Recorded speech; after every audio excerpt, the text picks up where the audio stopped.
Hi guys, welcome to my channel.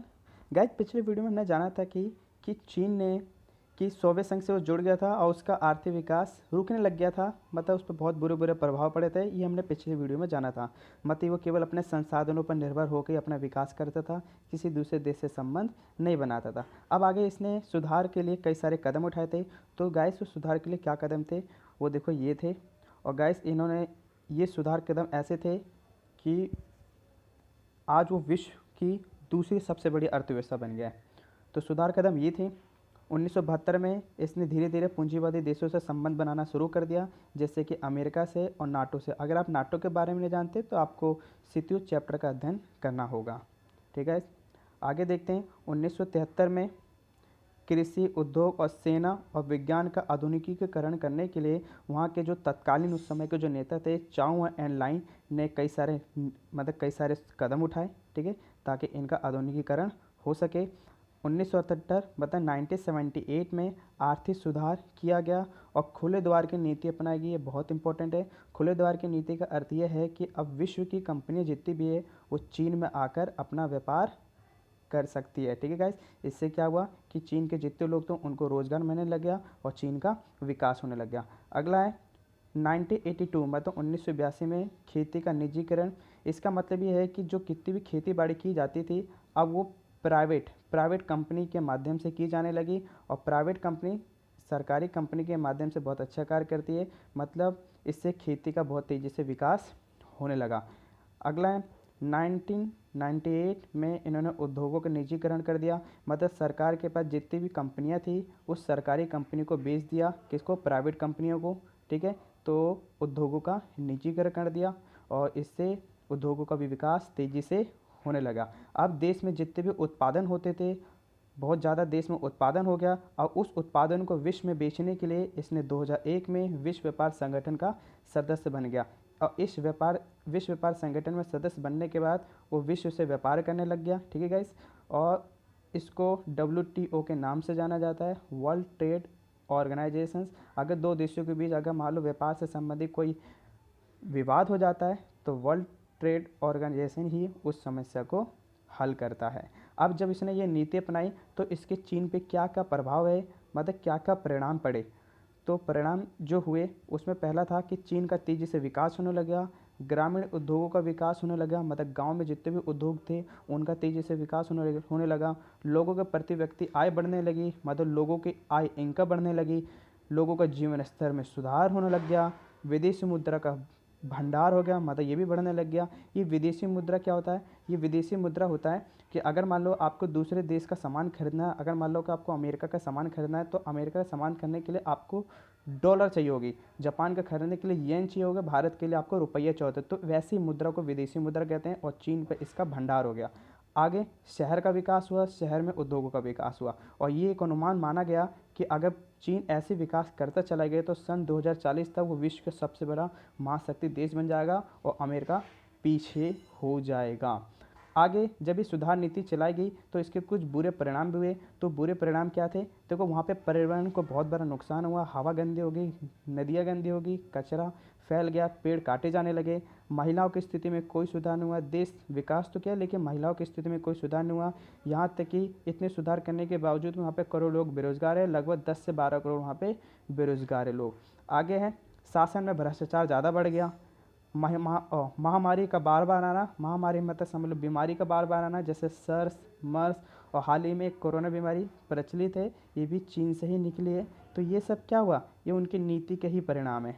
ठीक है guys, आगे मैं महत्वपूर्ण घटना बताना चाहता हूँ जो पीछे मेरे से छूट गए थे। ये पूछ ले जाता है 1-2 नंबर में, इसलिए मैं यहाँ पे कवर करूँगा।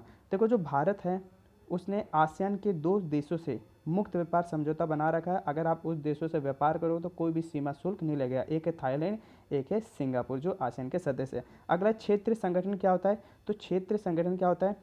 ऐसा संगठन है जिसमें कुछ देशों की संख्या होती है और एक दूसरे से सहयोग करते हैं और मदद करते हैं, जिसमें यूरोपीय संघ, आसियान, बिम्स्टेक, ब्रिट और क्या ये ब्रिक्स, शंघाई संगठन और G20।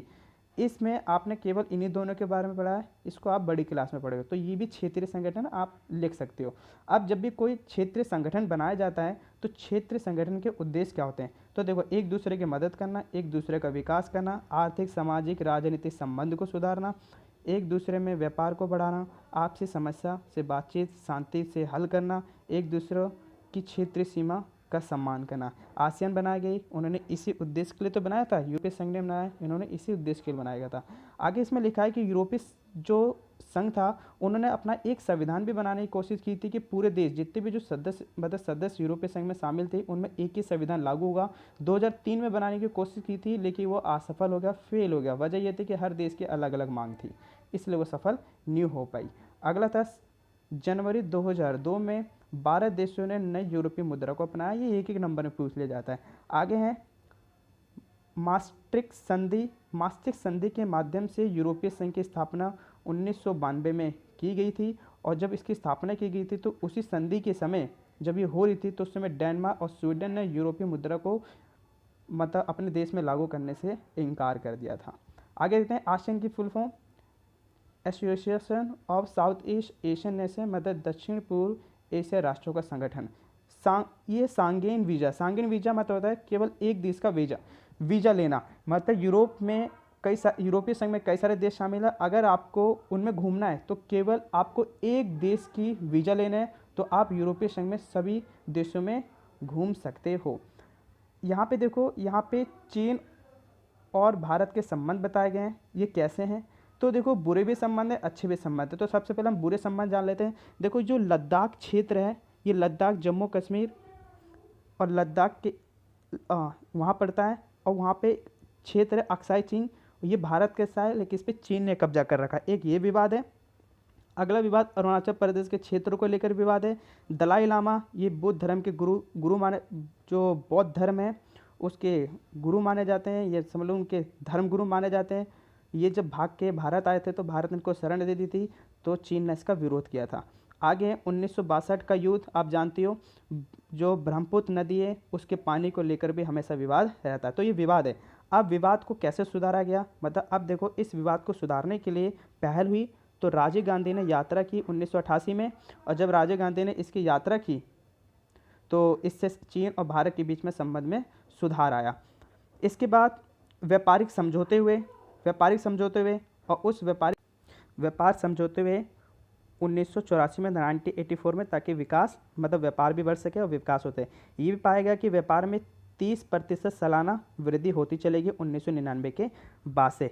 शैक्षिक सहयोग समझौता, मतलब एक दूसरे देश के जो विद्यार्थी हैं उनको अपने देश में पढ़ने के लिए स्कॉलरशिप देना, ये समझौता 2006 में हुआ था। अगला यात्रा से मित्रता का बढ़ना। कई सारे जो नेता थे चीन के और भारत के, उन्होंने यात्रा की। अभी हाल ही में शी जिनपिंग ने 2019 में यात्रा की और शी जिनपिंग वहाँ के राष्ट्रपति है, ये भी आप पेपर में लिख सकते हो। अब देखो लास्ट जो महाशक्ति बनने वाला है वो है जापान। तो जापान ज़्यादा इसके बारे में पूछा नहीं जाता, तब भी हम पढ़ लेंगे क्योंकि आपके बुक में इसका जिक्र किया गया है। तो देखो पहला पॉइंट है विश्व की तीसरी सबसे बड़ी अर्थव्यवस्था है। पहली है यूएसए, दूसरी चाइना। ये माना जा रहा है कि आने वाले समय में ये आगे निकल सकता है। अगला है प्रसिद्ध ब्रांड, यहाँ के सोनी, पैनासोनिक, कैनन आदि। आप सुना होगा कि सोनी के मोबाइल, सोनी की टीवी है ना गाइस, ये यहीं के पदार्थ हैं। आगे हैं आबादी में विश्व का 10वां स्थान है इसका। यूएनओ में दूसरा सबसे ज़्यादा योगदान देता है उसके बजट में, पहले पर अमेरिका देना है और फिर उसके बाद जापान देता है। जीडीपी का 1% ये अपना रक्षा व्यय पे खर्च करता है और इतना करने के बावजूद भी वो विश्व में उसका 4था स्थान है। आप अनुमान लगा सकते हो ये केवल अपनी जीडीपी का केवल 1% ही खर्च करता है, मतलब 1 रुपये खर्च करता है, तब भी वो विश्व में अपने रक्षा पर खर्च करने वाला 4था देश है। तो गाइस ये बस इतना ही है और कुछ मैंने नीचे इंपॉर्टेंट क्वेश्चन लगाए हैं जो बोर्ड में कई बार आ चुके हैं। मैं आपसे निवेदन करता हूं कि आपको स्वयं इसको लिखो और इसका मूल्यांकन और चेक करने के लिए आप टीचर की मदद लीजिए। तो गाइस आप देख सकते हो इसकी PDF मैं नीचे दे दूँगा, आप वहाँ से डाउनलोड कर सकते हैं। वीडियो देखने के लिए धन्यवाद।